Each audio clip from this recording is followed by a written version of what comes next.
I would like to demand once again that the Congress government in the state should implement all the 6 guarantees and the other promises made by the Congress manifesto by finding the resource of the same. इसका बहुत इंतजार है साहब, खास तौर से आप हमारे भी इलाके में आए थे, वहां पे भी इनका वादा हुआ था और वहां की भी आवाम इसके लिए इंतजार में। माजिद गारू कानेनी माजिद गारू।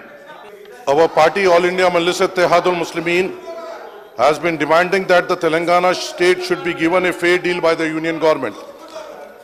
This has been our party's persistent stand ever since the beautification of United Andhra Pradesh and formation of Telangana state in June 2014.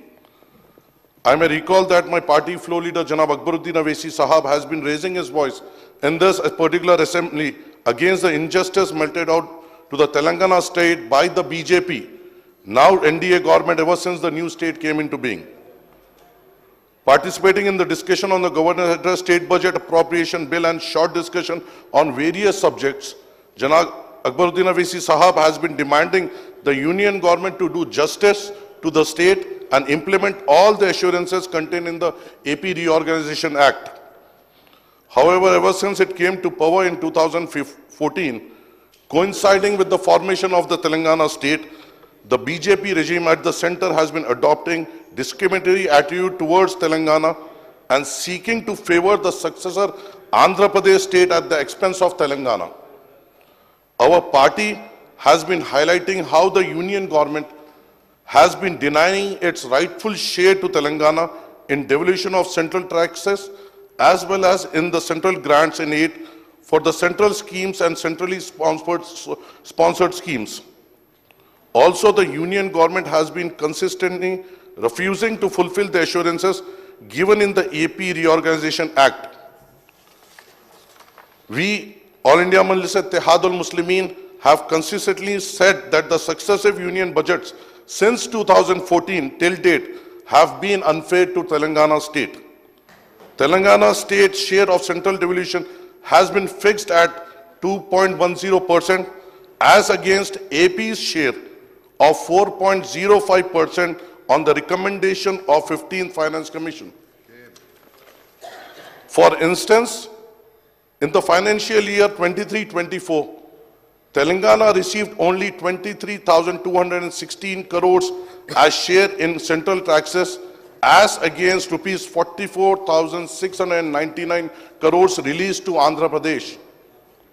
Also, Andhra Pradesh was given additional grants for its new capital Amravati and Polavaram project and for its budgetary deficit.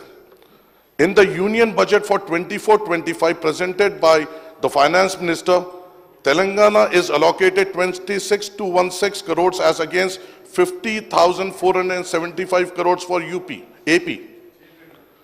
The Union Finance Minister also made a reference to AP Reorganization Act and announced that AP would be provided rupees 15,000 crores as additional grants in the current year and similar amounts in the future years. Moreover, the union government has been targeting Telangana state by restricting the borrowing of the state under FRBM Act by curbing the loans taken by corporations, governments, undertakings under the government guarantees with budgetary borrowing of the state government. Also, the union government has been refusing to provide central grants for Mission Kakatiya, Mission Bhagarita, as recommended by Niti Aayog, as well as Palmeru Rangareddy Lift Irrigation Scheme and Kaleshwaram project by designating them as national projects on the lines of Polavaram project of AP as per the AP Reorganization Act. The union government has not fulfilled many of the provisions made in the AP Reorganization Act, including distribution of revenues and appropriation of assets and liabilities of the state government and the state public undertakings. The AP Reorganization Act made several provisions for setting up educational and infrastructure facilities in Telangana also. These provisions relate to the establishment of tribal university, setting up integrated steel plant at Bayaram, and integral coach factory at Khazipet, apart from improvement of road connectivity under NHAI and rail connectivity in the state. The union government has also refused to release the central grants for the development of backward districts in Telangana. Even after 10 years, the union government has failed to fulfill these assurances to the Telangana under the AP Reorganization Act. On the other hand, the BJP government at the center has been making attempts to harm the interest of Telangana by seeking to privatize some coal blocks of Singarini colonies, pressurizing the state to privatize the nationalized bus routes operated by TSRTC, and also gaining control over all irrigation and hydel projects of Godavari and Krishna rivers. Telangana state has suffered a lot on account of the union government apathy in resolving the issues relating to sharing of Krishna waters between Telangana and AP under the Krishna River Water Dispute Tribunal Act.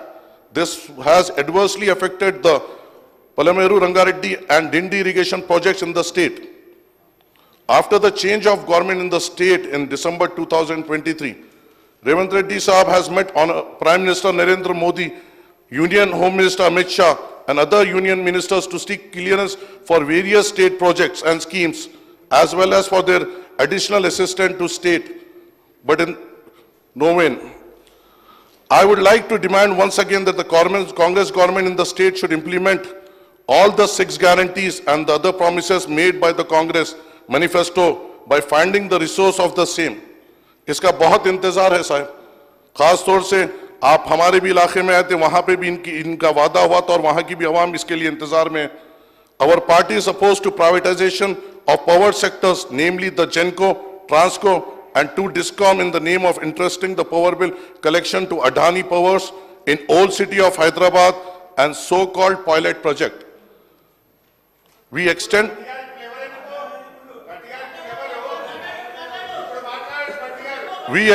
full support to the Telangana government in its fight to secure the state rightful share or central resources and to ensure all the promises and assurances to the Telangana under AP Reorganization Act. Thank you, sir.